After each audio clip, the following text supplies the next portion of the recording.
नमस्कार, मैं श्वेता आपका शौर्य न्यूज में स्वागत करती हूं। तो चलिए रुक करते हैं आज की प्रमुख खबर पर। लोकसभा स्पेशल। बिहार में कैसे गठबंधन बना, सियासत की मजबूरी। कर्पूरी ठाकुर से नीतीश लालू तक की कहानी। बिहार में 6 दशक पहले ही गठबंधन की सियासत का पहला प्रयोग 1967 में हुआ था। उस समय कांग्रेस के खिलाफ कई दल एकजुट हुए थे। तब कांग्रेस काफी मजबूत थी। इसके बाद से बिहार में गठबंधन की सियासत का विस्तार होता गया है। आज गठबंधन की प्रासंगिकता बढ़ गई है। ऐसे में बिहार में जब जब गठबंधन ने आकार लिया है और उसके पास बड़ा चेहरा रहा है, उसने सफलता हासिल की है। महामाया प्रसाद सिन्हा, कर्पूरी ठाकुर, लालू प्रसाद यादव और नीतीश कुमार इसके प्रमाण हैं। ऐसे तो आजादी के बाद 1952 में हुए पहले आम चुनाव के महज 1 दशक बाद ही बिहार में गठबंधन की राजनीति की सुगबुगाहट होने लगी थी। आजादी के बाद कांग्रेस सबसे बड़ी राजनीतिक ताकत रही है।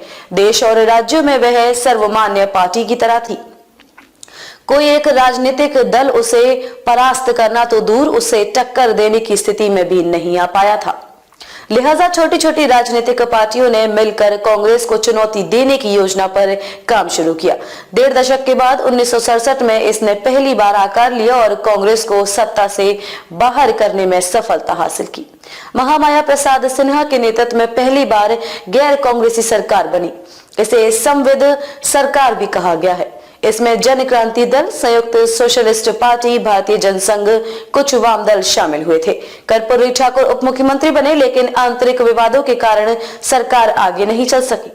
1968 में ही सरकार गिर गई। इसके बाद अस्थिरता बनी रही। हालांकि इस अस्थिरता के बीच भी गठबंधन का दौर चलता रहा, पर सरकारें अस्थिर ही रही। वर्ष 1967 से 1973 के बीच 6 वर्षों में 10 मुख्यमंत्री बने। महामाया प्रसाद सिन्हा 329 दिन के लिए, सतीश प्रसाद सिंह 5 दिन के लिए, वीपी मंडल 51 दिन, भोला पासवान शास्त्री पहले 100 दिन, फिर 13 दिन और फिर 222 दिनों के लिए, हरिहर सिंह 117 दिन, दारोगा प्रसाद राय 310 दिन, कर्पूरी ठाकुर 163 दिन, केदार पांडे 1 वर्ष 105 दिन के लिए मुख्यमंत्री बने। इस अवधि में छोटे छोटे क्षेत्रीय दल सरकार में बड़ी भूमिका और बड़े लाभ के लिए तोड़जोड़ करते रहे। इसी बीच कांग्रेस की बढ़ती ताकत देख कई छोटे और क्षेत्रीय दलों ने राष्ट्रीय स्तर पर जनता पार्टी बनाई और 1977 में इसकी सरकार बनी। बिहार में कर्पूरी ठाकुर सीएम बने, पर राजनीतिक व व्यक्तिगत हित हावी रहे। खींचातान चलती रही। 1989 में सरकार फिर गिर गई। रामसुंदर दास मुख्यमंत्री बने। 1980 में चुनाव में कांग्रेस की वापसी हुई। 1 दशक की पारी फिर कांग्रेस ने खेली। वर्ष 1990 में बिहार में फिर से गठबंधन का नया दौर शुरू हुआ। इस दौर में पहले लालू प्रसाद का, फिर नीतीश कुमार का अभ्युदय हुआ।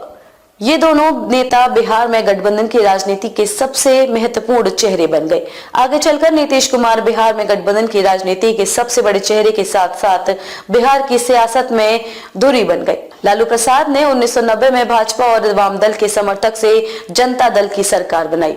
इसके बाद तो गठबंधन का दौर विस्तार ही पाता गया। 1998 में एनडीए गठबंधन बना। खबरों में अब तक के लिए बस इतना ही। फिर होगी आपसे मुलाकात ऐसी ही किसी बड़ी खबर के साथ। तब तक के लिए नमस्कार और देखते रहिए शौर्य न्यूज।